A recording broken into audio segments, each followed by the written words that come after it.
You know, it's that quiet after an ice storm that always gets me. Everything is glittering, it's totally silent, and it looks so beautiful. It does.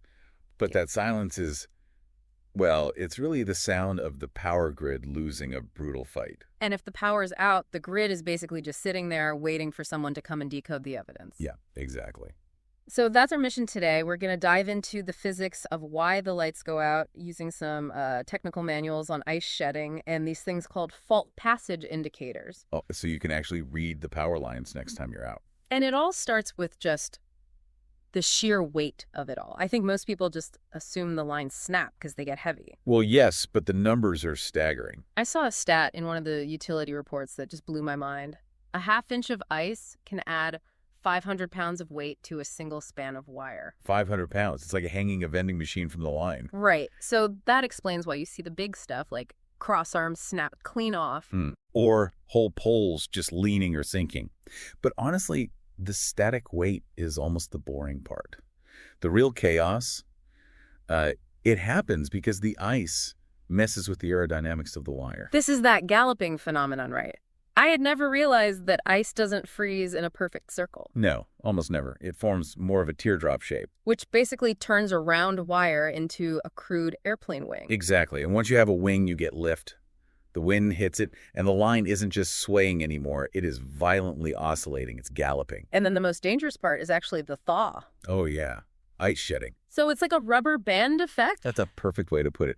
A huge chunk of that 500 pounds falls off in a split second And the line just springs upward. with huge force. And if it jumps high enough, it can touch the line above it or get too close. Creating a flashover, a massive short circuit. And the research said you can actually see the evidence of this, right? Like scorch marks. You can. They call them melting marks on little aluminum strands, but Mhm. it's a physical scar with electricity jumped. So, okay, you know why it broke. But finding that one little break-in, say 10 miles of snowy terrain, seems like a nightmare. It was.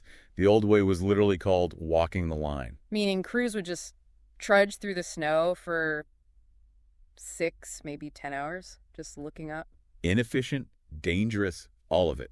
Which is why the shift to FPI's fault passage indicators is such a huge deal. And these are those little boxes you sometimes see clamped onto the power lines. Yeah, to most people, they just look like junk on the wire. But they're really magnetic detectives. They're pretty simple, actually. A power line has a magnetic field around it. When a fault happens, a flashover, you get a massive, instantaneous surge of current. And a massive magnetic spike. And the FBI just senses that spike and tricks. It's a magnetic tripwire. So this is the part where, if you're out walking, you can see the grid talking to the repair crews. Look for the light. Most modern ones have a really bright flashing LED. An older one might have a little mechanical flag that flips down to show bright orange or red. It's a trail of breadcrumbs. Exactly. Crews drive the line, following the flashing lights. When they find one that's not flashing, they know the brake is in the section right before it. Turns a 10-hour hike into a 20-minute drive. But the newest tech is even smarter. Oh. It doesn't just flash. The reports we saw mentioned sensors that analyze waveforms. Right, the impedance models. So instead of just saying, hey, a surge happened, they're, Like what, what? measuring the electrical resistance in real time? Think of it like sonar. It sends out a signal and reads the echo from the fault. It can calculate the distance to the break with like 99.5% accuracy. Wow.